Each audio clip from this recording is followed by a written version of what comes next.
Assalamualaikum warahmatullahi wabarakatuh. Alhamdulillah, alhamdulillahilladzi arsala rasulahu bil huda wa dinil haqqi liyudhhirahu 'ala ad-dini kullihi wa kafa billahi shahida. Asyhadu an la ilaha illallah wahdahu la syarika lah wa asyhadu anna Muhammadan abduhu wa rasuluhu la nabiyya ba'dah. Allahumma salli wa sallim wa barik ala nabiyyina Muhammad wa ala alihi wa sahbihi wa mawala. Rabbi shrah li sadri wa yassir li amri wa hlul 'uqdatam min lisani yafqahu qawli. Rabbi zidni ilma warzuqni fahma birahmatika ya arhamar rahimin. Hadirin jamaah sholat maghrib di Masjid Al-Mahdi yang dimuliakan Allah Subhanahu wa ta'ala. Pertama, marilah kita panjatkan puji dan syukur kehadirat Allah Subhanahu wa ta'ala atas karunia dan rahmat yang dianugerahkan oleh Allah Subhanahu wa ta'ala kepada kita sekalian. Salawat dan salam mudah-mudahan senantiasa tercurah kepada Nabi kita Nabi Muhammad sallallahu alaihi wasallam, kepada keluarga beliau, sahabat-sahabat Rasulullah sallallahu alaihi wasallam, dan orang-orang yang mengikuti jalan Rasulullah sallallahu alaihi wasallam hingga hari akhir nanti. Hadirin sekalian yang dimuliakan Allah Subhanahu wa taala, kita masuk di pembahasan tentang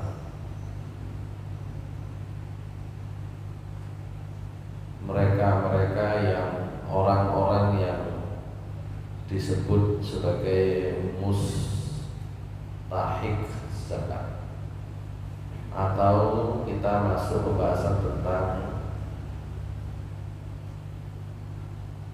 objek distribusi zakat. Ayat Al-Quran yang terkait dengan siapa saja kelompok yang berhak menerima zakat itu adalah surat At-Taubah ayat 60. Kita buka dulu surat At-Taubah ayat 60.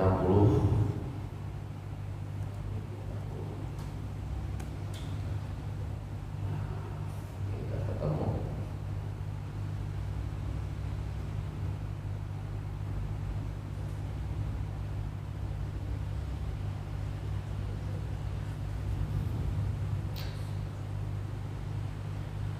A'udzu billahi minasy syaithanir rajim. Innamas shadaqatu lil fuqara'i wal masakin wal 'amilina 'alayha wal masakin wal 'amilina 'alayha wal mu'allafati والمؤلفة قلوبهم وفي الرقاب والغارمين وفي سبيل الله وابن السبيل فريضة من الله والله عليم حكيم.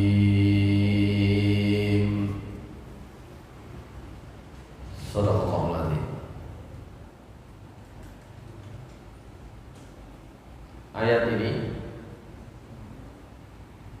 bicara tentang 8 kelompok, 8 kriteria orang yang berhak menerima zakat. Kalau di kitab yang kita pelajari, sub pembahasannya disebut masharifuz zakat atau masharifuz zakat. Ada di sini.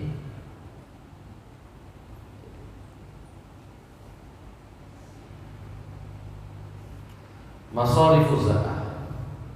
Ayatnya walaupun belum bocor, tinggal langsung pada poin-poin pokoknya, pada ringkasannya. Masharifuz zakat thamaniyatu asbab. Jadi distribusi zakat itu diperuntukkan pada 8 kelompok. Hasarallah, oleh Allah dibuat pembatasannya di dalam firman Allah Subhanahu wa taala di surat At-Taubah ayat 60 tadi. Kenapa disebut dibatasi? Karena pakai ada dulul qasri atau ada dulul hasri. Jadi dalam bahasa Arab itu ada huruf yang memang dipakai untuk membatasi. Salah satunya adalah kata dalam ayat ini di depan innamas shadaqat, sesungguhnya sedekah itu, maksudnya sedekah di sini adalah khususnya harta zakat itu, karena nanti di surat Al-Baqarah ayat 103 itu disebut khudz min amwalihim shadaqatan, ambillah olehmu wahai Nabi Muhammad dari sebagian harta mereka sedekah, ai zakat. Jadi kalau dalam Al-Quran kata sedekah itu lebih banyak berarti zakat. Kalau dalam istilah bahasa Indonesia, sedekah itu lebih dekat dimaknai dengan infak yang sunnah, gitu ya. Kalau zakat ya zakat saja. Tapi di dalam Al-Quran justru kata sedekah khususnya yang ada di dalam surat At-Taubah itu maknanya adalah zakat. Sesungguhnya harta-harta sedekah, harta-harta zakat itu hanya diperuntukkan pertama lil fuqara, bagi orang-orang fakir. Yang kedua wal masakin, dan bagi orang-orang miskin. Yang ketiga wal amilina 'alaiha, dan bagi para amil zakat. Yang keempat wal mu'allafati qulubuhum, dan orang-orang yang hati mereka itu mu'allaf. Jadi disebut di sini mu'allaf itu sebenarnya statusnya ada di dalam hati. Ya, kalau kita kan enggak nanti ya, kayak wong pindah agama Islam boleh setahun, boleh 10 tahun, boleh 15 tahun disebut mu'allaf. Mu'allaf itu hati. Oleh karena itu nanti saya sering memberikan pengertian, bahkan bisa jadi hati kita itu mu'allaf.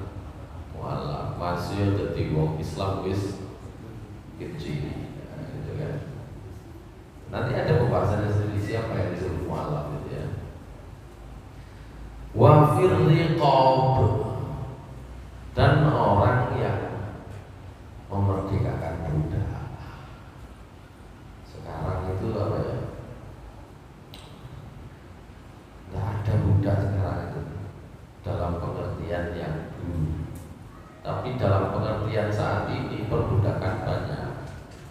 kalau wafil riqab niku kurang lebih sama dengan mereka orang-orang yang memperjuangkan apa namanya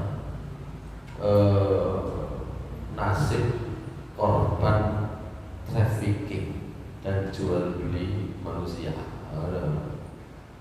Nanti ke sana arahnya. Jadi zakat itu juga bisa disalurkan kepada orang, kelompok orang yang memperjuangkan kebebasan, yang memperjuangkan nasib, mengangkat nasib orang-orang yang diperbudak oleh orang lain. Ya. Wal gharimi, yang keenam, orang-orang yang bangkrut. Gharib, bangkrut, duwe usaha tapi bangkrut, pasti punya utang. Jadi gharib itu biasanya dimaknai orang-orang yang berhutang dalam pengertian yaitu orang yang bangkrut itu. Nek usaha bangkrut, kalau utang itu bukan gharib. Usahaku bangkrut, aku jalur zakat ya. Dilihat, ya bangkrut itu cuma karena di situ warungnya tutup menurut. Tapi omahe masih gede, mobilnya sedih, bukan itu. Nah, jadi berhutang di sini biasanya karena tekor, bangkrut, ya, terlilit hutang, apalagi terlilit riba, gitu kan. Yang ketujuh, dan kelompok orang atau orang yang sedang berjuang di jalan Allah. Kalau zaman dulu berperang, butuh perang itu butuh modal, begitu ya. Dan yang terakhir, wabnis sabil, dan orang yang ibnu sabil. Ibnu sabil itu ya pengembara. Pengembara nek cara sakniki macam-macam. Wong gak duwe omah laku. Nah, itulah ibnu sabil. Nah, nek pengembara itu napa bisa Honda PC mari ngono touring atau kiri atau kono, bukan itu ibnu sabil itu ya. Saya punya teman kemarin itu ketemu teman di pondok itu di Lu tutup ngomong Bengkulu, sepeda motornya api kan itu ya gede. Ini jarine kate nang Sulawesi, gitu ya. Sulawesi, nyiapno kayak produk nang Sulawesi, touring, piro teh 30 kilo. Nah itu tuh dia berusaha meskipun dia itu tidurnya juga kadang-kadang di masjid gitu kan, kadang-kadang masjid ya. Ibu modal ya akeh. Faridatan minallah, merupakan kewajiban, ketentuan yang wajib dari Allah. Wallahu alimun hakim, dan Allah Maha mengetahui lagi Maha bijaksana.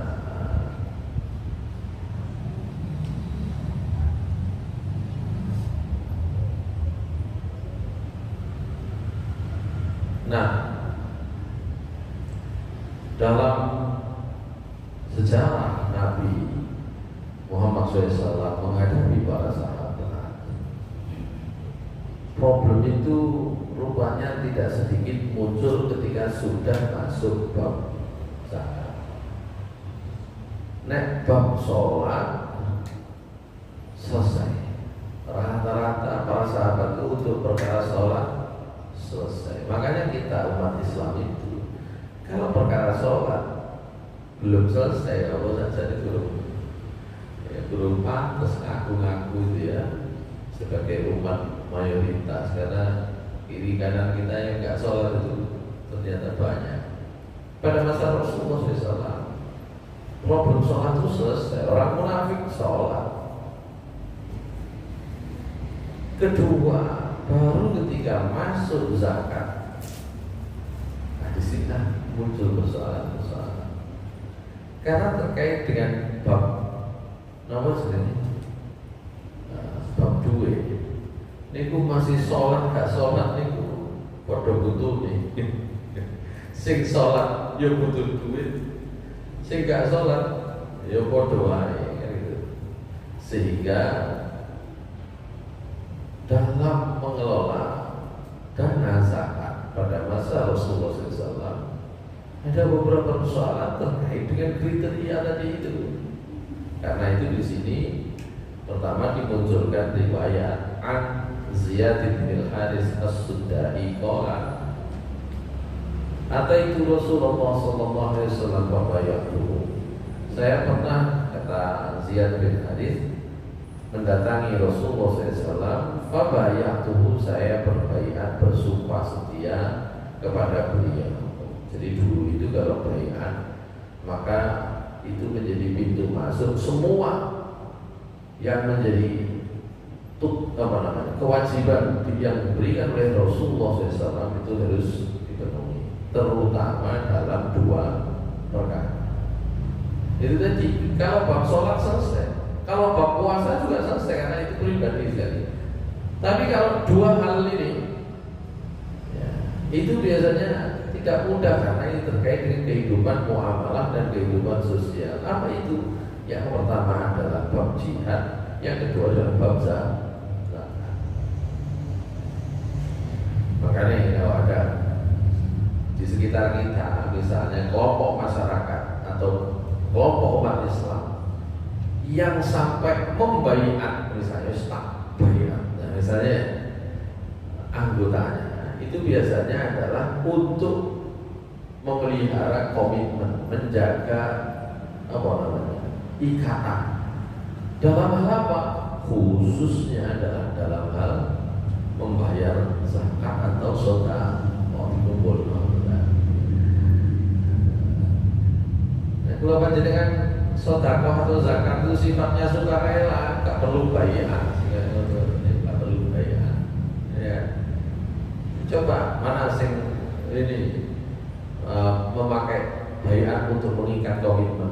Mesti nang jerone ono urusan gelem bayar zakat apa enggak, mau menyisihkan sebagian hartanya untuk perjuangan kelompok itu atau tidak, itu semua ya termasuk ya, siapa namanya kelompok yang cukup populer bab politik itu sih, Pak Haji Gumilang itu ikatannya kan ikatan setiap orang harus setor kan gitu, punya setoran wajib gitu kan, wajib Gumilang.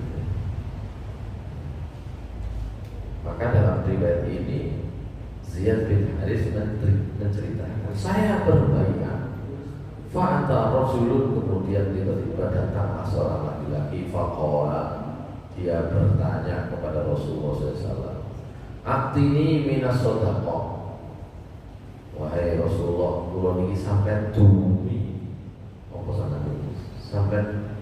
sampean beri bagian zakat, kula niki sampean kasih bagian zakat. Faqala Rasulullah SAW kemudian menjawab, innallaha lam yarda bi hukmi nabiyyin wala ghairihi fi sadaqati hatta hakama fiha wa fajazza'aha thamaniyata ajza fa in kunta min tilkal ajza aqtaituka. Sungguh dalam bab sedekah ya,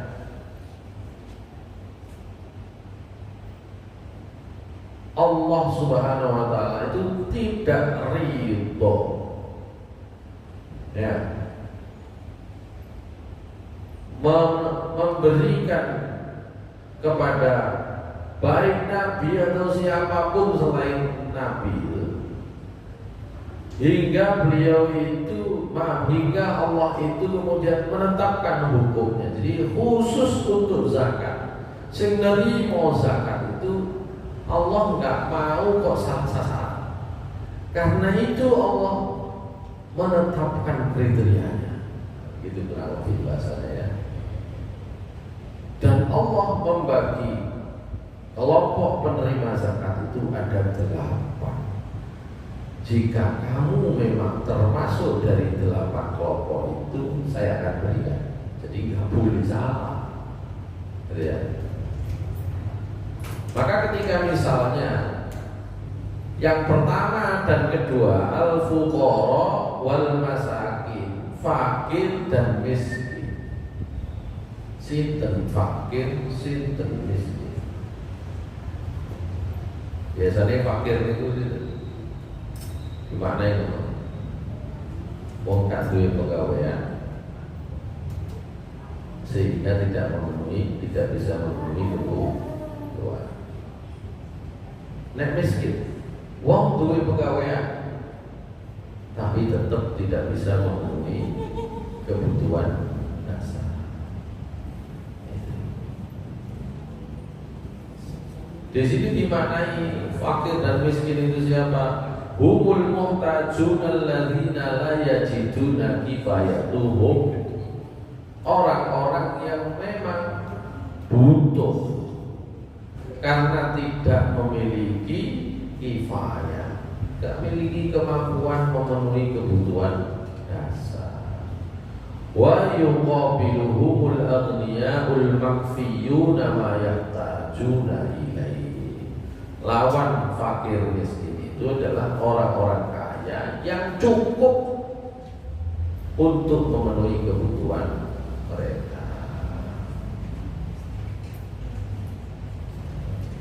Wa taqaddama anna al-qadr alladhi yasiru bil insanu ghaniyan huwa qadrun nisabiz zaidi 'anil hajatil asliyati lahu wa li auladihi min aklin wa syurbin wa malbasin wa maskanin wa dabatin wa alatu hirfatin wa nahwi dzalika mimma la ghina anhu.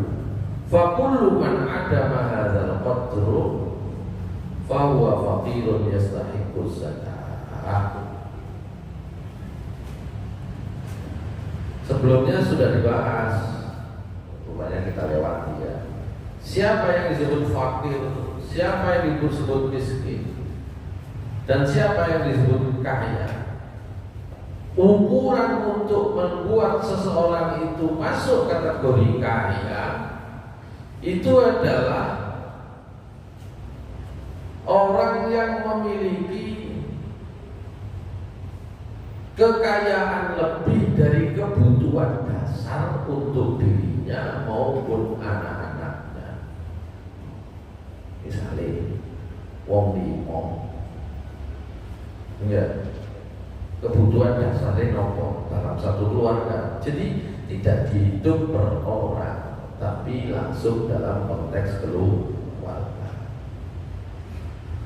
Dalam satu keluarga, misalnya ada 5 orang, kebutuhan dasarnya apa? 1 makan. Pinten mangane wong 5 sedina? Pinten kira-kira? Umpama wong siji niku 10.000 misalnya. Ya gak terima ya. Dan sampai 10.000 gak terima tak undang. Pira?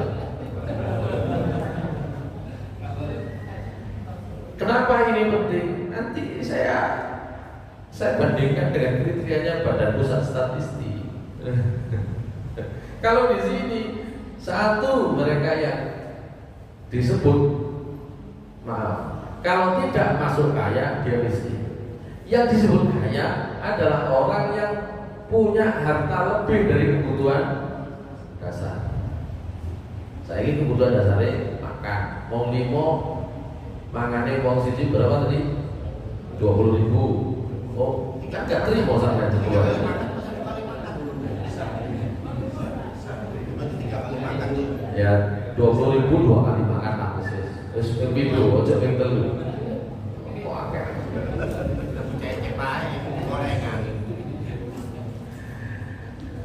Berarti 20.000 kali 5 100.000 sehari. Pinten?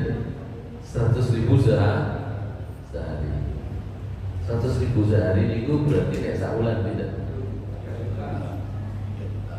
3 juta ya.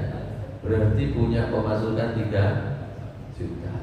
Penghasilan dalam satu rumah itu 3 juta.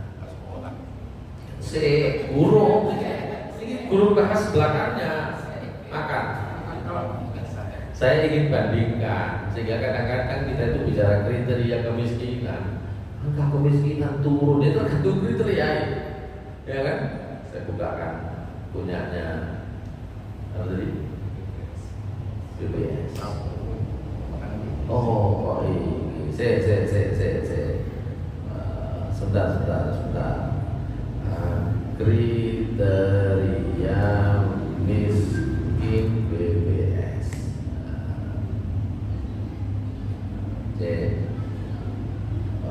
Oh ini ya.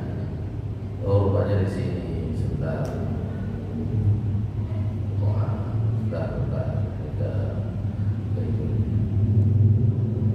Mana ini? Sayangnya ini sudah ringkasan ya. Ringkasan saya buka di sini.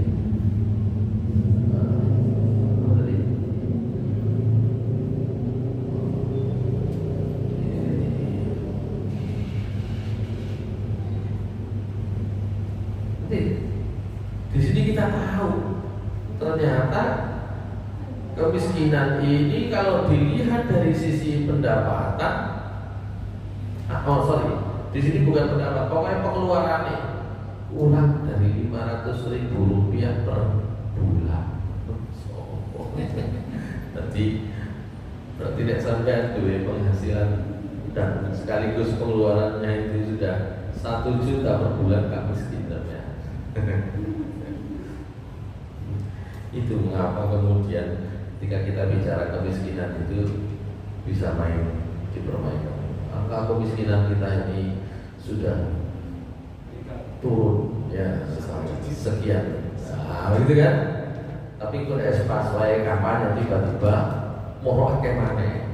Dilihat dari apa? Penyaluran bantuan. Kok akeh gitu kan?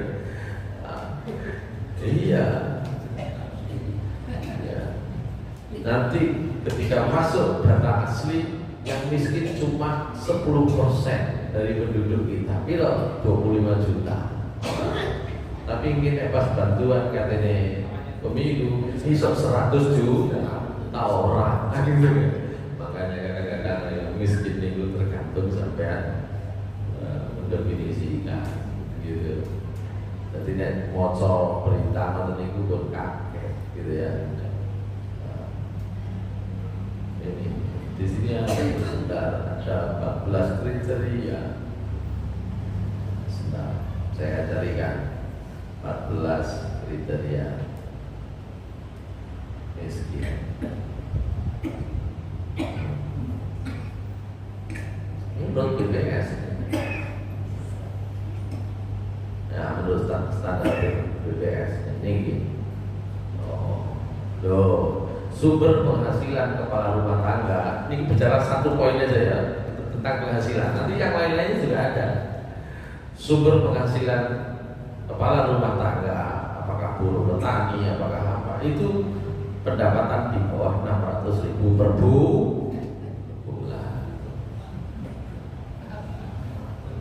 Kalau sing miskin kayak kita, ya nggak ada yang miskin. Lainnya apa? Luas lantai bangunan tempat tinggal kurang dari 8 meter persegi per orang. Misalnya omai diisi wong 5 berarti volume 40 meter persegi. Kalau kurang daripada itu miskin. Tapi itu bukan satu-satunya. Jenis lantainya adalah terbuat dari tanah. Nah, kalau lantainya tidak tanah, tidak jenis dindingnya itu dari bambu, rupia, kayu berkualitas rendah. Kalau tidak begitu, tidak miskin.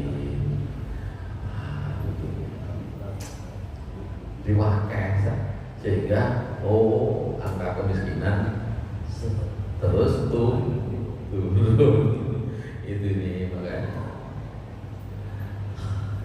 susah kalau begini. Maka kalau tadi di sini kita pakai kriteria dalam fikih, satu, mereka yang memiliki kelebihan harta dari kebutuhan dasarnya, yaitu berupa makanan dan minuman, melebihi kebutuhan dasarnya dari pakaian dan tempat tinggal, termasuk dabbah, punya kendaraan. Kemudian wa'alatu hirfatin, dan alat-alat untuk kebutuhan keluarga. Wa nahwi dzalika mimma la ghina anhu fa kullu man adama hadzal qadra fa huwa faqirun yastahiqu zakat. Cuma kadang-kadang di kita itu sudah begitu, masih duwe darah duwe perhiasan Mas Rono kalung digawe tapi ngantri.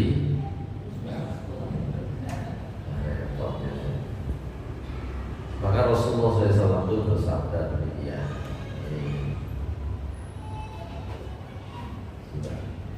Ini sabdanya Rasulullah SAW. Oh, ada di sini ya, dari tafsir.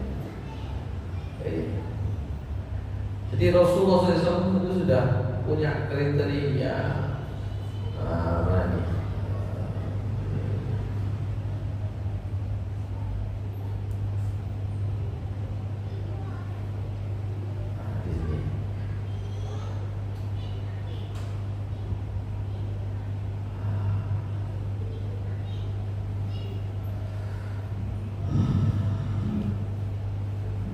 Al-faqiru laisa billadzi la mala lahu walakinnal faqirul akhlaqul kasab. Ya, ini Umar bin Khattab. Ya. Dan ini Umar bin Khattab. Kata Umar bin Khattab, fakir itu tutup wong sing gak duwe harta. Ya. Fakir itu orang yang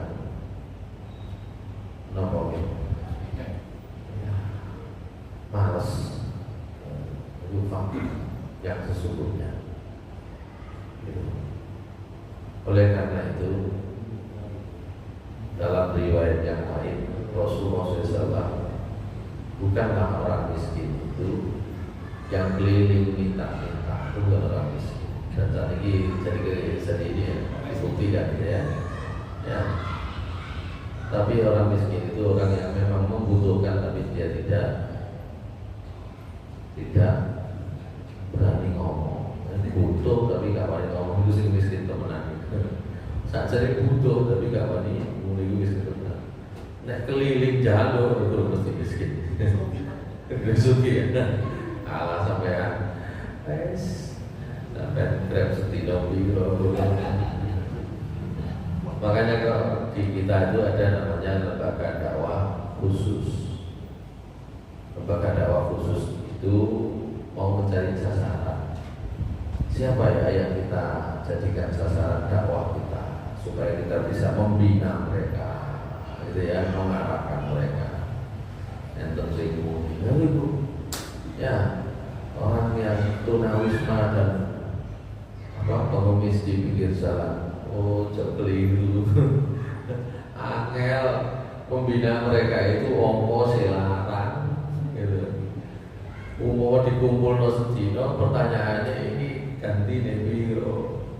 Ganti nih satu saya udah gelem, ya susah, mahal kumpulkan mereka, jadi sasaran dakwah khusus gak iso mereka penghasilannya di atas 200.000 sehari ya. Ibu mek nongkrong beberapa jam saja gitu ya, 2-3 jam terus ganti orang, mesinnya ganti gitu ya. Itu maka Nabi itu sudah menyebut ya, tentang orang miskin itu bukan yang demikian ya. Baik, sehingga para ulama salaf itu jelas ya, dari Nabi SAW dari sahabat-sahabat termasuk Umar, mereka akhirnya menyimpulkan fakir yang sesungguhnya itu wal muta'affiful ladzi la yas'alun nasa syai'an. Wong fakir itu wong sing menjaga dirinya, tidak minta-minta, ya, tapi sebenarnya memang butuh, tapi kan belum menjauh. Wal miskin walladzi yas'alu wa yatuf wa yattabi'un nas. Ya. Baik, itu fakir dan miskin yang selama ini kita definisinya itu juga berbeda-beda. Ya. Kita lanjut, itu yang pertama.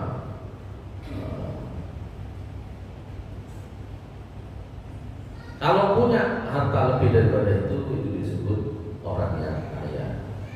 Sementara kebalikannya, al-fakir alladzi la yamlikul qadra alladzi yamlikul ghina. Orang fakir itu orang yang punya tapi tidak sampai masuk kadar kaya tadi itu.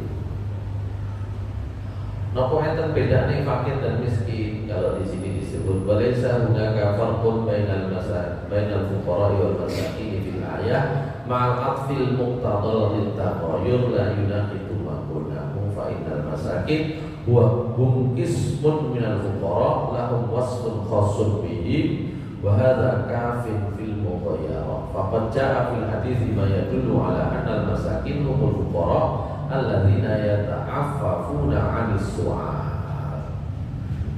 Miskin sampai fakir itu podo beto boten beto podo mawon, karena ayat di atas tadi itu kata Said Sabiq itu sebenarnya menunjukkan apa podo mawon.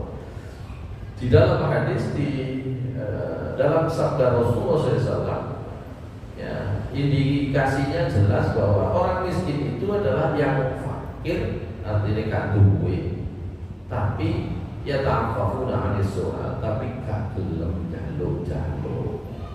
Wala yatafattanu lahumun nas, dan gak kepingin kalau orang lain tahu, itu miskin. Ya. Sehingga Rasulullah SAW ini tadi yang saya sampaikan bersabda, laisal miskinul ladzi taruddu tamratu wat tamratani wal luqmatu wal luqmatani. Wong miskin niku bukan wong sing njaluk sesuap, dua suap, sebutir kurma kula njaluk kurma iki kok kula njaluk, bukan itu. Ya. Innamal miskin, kata Rasulullah, sungguhnya orang yang miskin alladzi yata'affafu, itu orang yang bisa menjaga kehormatan dirinya meskipun sajane gak duwe. Sehingga Rasulullah memerintahkan iqra'u in syi'tum, bacalah ayat surat Al-Baqarah ayat 273, la yas'aluna nasa ilhafa. Itu miskin yang benar. Jadi miskin itu kudu sing delok adalah penilai harga di BPS sama nilai gitu ya. Kemana gini itu proses penilaian kadang-kadang campur proses politik tadi itu. Ya, nek dinilai temenan miskinnya, nek enggak terkait dengan apa momentum politik miskinnya rendah, nek momen politik miskinnya tiba-tiba tinggi gitu ya. Kepala daerah kan kemarin beberapa waktu saya keliling ya MUI, kebetulan di dalam MUI itu ada juga yang pengurus Basnas, gitu. Itu juga begitu. Ada sebagian orang yang sedang memviralkan, ya, orang-orang yang miskin untuk, ya namanya sekarang itu sembarang viral, itu sembarang disenangi kan gitu ya. Nah, gitu. Padahal yang begitu-begitu itu harusnya tidak perlu. Rasulullah mengatakan dalam riwayat yang lain, laisal miskinul ladzi yatufu 'alan nasi taruddu lummatu wal lummatani wat tamratu wat tamratani. Orang miskin itu bukan orang yang keliling jaluk ya sesuap dua suap, sebutir kurma dua butir kurma, bukan itu. Walakinnal miskin alladzi la yajidu ghinan yughnihi. Orang miskin itu orang yang betul-betul tidak memperoleh kecukupan yang dia butuhkan. Wala yuftaru lahu fa yutasaddaqu alaihi. Tapi dia gak ngawai supaya gak diwelasi. Supaya gak apa namanya tadi, gak pawaan, supaya ya itu tadi, supaya gak ketoro kan disodakoi ya gitu ya. Itu yang miskin sesungguhnya. Oleh sekurun itu angel saat ini kabeh itu tangan wala yaqumu fasaluna, dan dia tidak berdiri untuk minta manusia. Yang kayak gini itu susah, yang banyak itu pokoknya ngaku ya. Baik, itu yang pertama, fakir dan miskin. Miskin ini second, fakir dan miskin. Yang kedua itu adalah kalau tadi itu dianggap satu dua, itu dianggap ya langsung gabung. Yang ketiga sekarang al-amiluna al-awal amilina alaiha, berarti al-amiluna ala zakat, amilnya zakat. Dulu itu yang demikian itu ditunjuk oleh Rasulullah SAW, tapi juga punya tanggung jawab. Nah sekarang rupanya yang seperti ini, lembaga seperti ini semakin banyak, tapi betul-betul tanggung jawab. Ya, Abu Hurairah itu kan pernah di Kongon Joko ini apa ya, diabusi sampai setan, diabusi bagian Joko harta zakat, setan teko mendo Rusia ya, minta gitu kan, minta memiliki butuh dengan baik ini. Akhirnya karena melas dikasih, padahal harusnya itu diverifikasi. Ini menjadi dalil sebenarnya bahwa menjadi amil itu harus hati-hati. Rasulullah SAW bilang, oh ini mau jaluk ojo dikei, ya jangan dibeli, ya yang seperti itu belum tentu benar. Besok dia akan minta lagi, akhirnya besoknya minta lagi. Betul pun belum asal dari Rasulullah. Kalian balik mau, sampai nonton saya itu bulan ini dirayu lagi, kena lagi, ya lapor lagi, besok akan balik lagi. Maka yang ketiga kemudian terjadi lagi, sehingga Rasulullah SAW kemudian mengatakan, ini kumunus setan. Saat ini kita coba sampai kayak di situ. Ini bagaimana? Itu jadwal ini. Itu jadwal. Betul betul ini. Tapi Oma sampai pun jadi sasaran donatur. Ya begitu. Ini pelajaran-pelajaran. Jadi menjaga itu. Apalagi ini yang memegang adalah yang bertugas setelah tanggung jawabnya memegang harta zakat, gitu ya. Yang seperti itu harus hati-hati.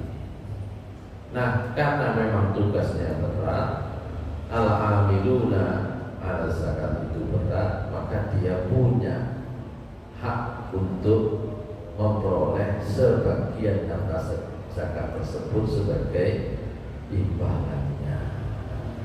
Itu yang kedua. Cuma kadang-kadang yang seperti ini juga perlu proses audit gitu ya, supaya pelaksanaan ya ambil zakat ini betul-betul bisa dipertanggungjawabkan. Sekarang kan ya, di antara cara nyambut kayak gitu tinggi, ambil zakat ya, itu ada. Yang kedua menjadi maaf, yang ketiga menjadi kelompok penerima harta zakat.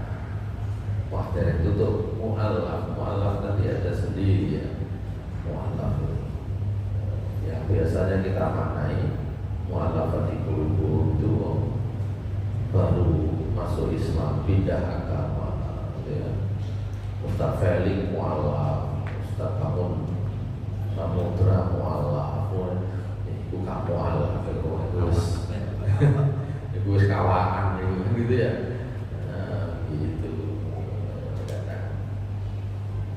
Baik, sementara begitu nanti kita lanjutkan, karena sebenarnya dalam kaitannya dengan pengelolaan harta zakat ini ada juga update dari Majelis Ulama yang perlu kita lihat sudah. Sementara demikian, nanti kita lanjutkan tentang berapa lagi, masih ada 5 kriteria, 5 kelompok orang yang berhak menerima distribusi zakat atau disebut juga mustahik zakat. Aku qouli hadza wa sallallahu alaihi wa sallam. Innahu huwal ghafurur rahim. Assalamualaikum warahmatullahi wabarakatuh.